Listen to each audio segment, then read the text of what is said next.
barrels because the beer itself, the liquid itself, was phenomenal. Like, it was probably the best stout that we had ever produced here at Avery Brewing Company. We've done some stouts too. I think we know stouts. It's an unbelievable beer.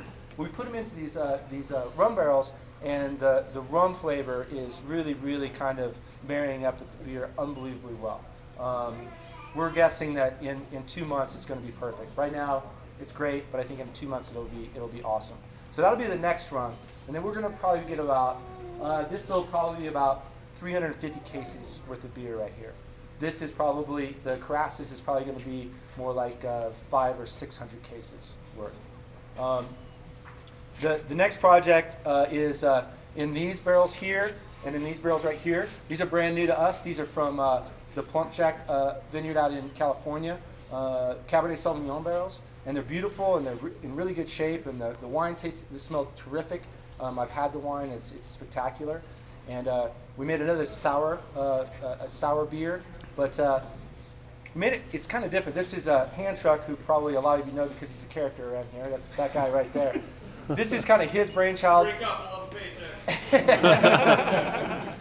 We wanted a sour beer, and I knew that I wanted to use a certain kind of barrel, and his idea was, let's see if we can get some more beer components into a sour beer. So he decided we would make a very, very big Belgian strong ale, use 5 different yeast strains to create as many different esters and phenols as humanly possible, and then put it into the barrels, and then use our house strain of Lacto and Pedio to go to work and really create a lot of acidity. And so far, amazingly enough, I think that within 6 weeks, we had barrels that were sour, like completely sour, which is unbelievable. So we're gonna let them sit. You know, this is a beer that, just like all the beers here, they'll let us know when they're ready. But you know, sometime, I would guess sometime probably mid to late next year. Sounds about right. The as of yet unnamed sour beer, a much bigger production. This will be like something like 500 to 600 cases will be available. We'll be able to ship that to parts of the country and share the goodness. So. Nice. And then you see all these other barrels, and this is Andy's handiwork here. So you can feel free to read through all this stuff. It's, you know, what these barrels have seen, what's growing in them. We're really different here at Avery in that I think that a lot of people who are using barrels throw beer into them and they just let things happen. And we're here a little bit more scientific minded. Truck plates all of the barrels to see what's actually growing in each of these barrels, so we know exactly what we're dealing with. Before or during or all? All the way through. All the way through. So, you know, especially before bottling, you know, we want to know what's in there.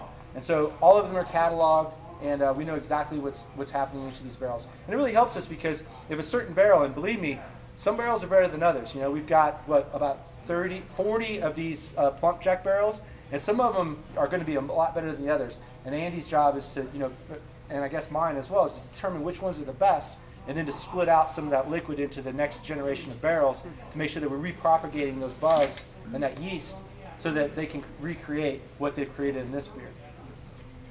Yeah? I have a question for you.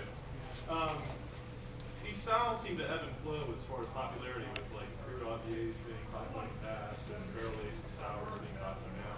What do you see as like the next big movement? You know, I'm not going to speak. I can't. It's hard for me to speak to that. You know, I mean, sour thing is like becoming more popular, but let's face it. In reality, you know, it's, you know, that much of, you know, what beer consumed. Cantillon, you know, and Dre Fontana, who I think are the best goose blenders in the world, sour beer producers. Their breweries, they produce 800 barrels a year. You know, we're going to produce 16,000 barrels a year here. So even the best sour beer producers, in my estimation, are super tiny, you know, breweries. So I think that sour beers are getting a lot of, you know, play in the media and stuff. Is it going to be like a real contender? No. I think what you're going to see is that IPAs, you know, just regular straight IPAs are going to be the dominant beer in the next, say, 5 years. So pale ales, amber ales are like kind of the training wheels beers that the craft industry has used to kind of like get our momentum going. But in reality, what I think that most breweries are about are, you know, more flavorful beers, and that, you know, IPA kind of speaks volumes to that. Still drinkable, dry, not a ton of alcohol, but, you know, hop forward. And I think that you'll see IPAs become, I believe, in like 5 years, like the #1 craft selling style. You might even want to mention No, I'm not gonna mention it. Not gonna mention it. 10 days from now? Not even Not even tease. Not gonna mention Shut it. up. Okay. No, we got another double IPA coming out. Called Oh! Wow, way to hold back. October 2nd, we're gonna have a release party here for a beer that has taken everybody at the brewery, and I will say that everybody at the brewery has been under the pain of me saying I want a beer a certain way, and we've taken 2 years to make this beer. So many test batches. It's called Dugana IPA. It's unbelievably stinky, hoppy, and yet still quite drinkable. It's right in between our regular IPA and our Maharaja. It's 8.5% alcohol, 93 IBUs. What yeast? 1056. Yeah. American Chico. Yep. Chico. The Sierra Nevada. So October 2nd is our release party, which is a few Fridays from now, and then it'll be available to. We'll ship it out the next week.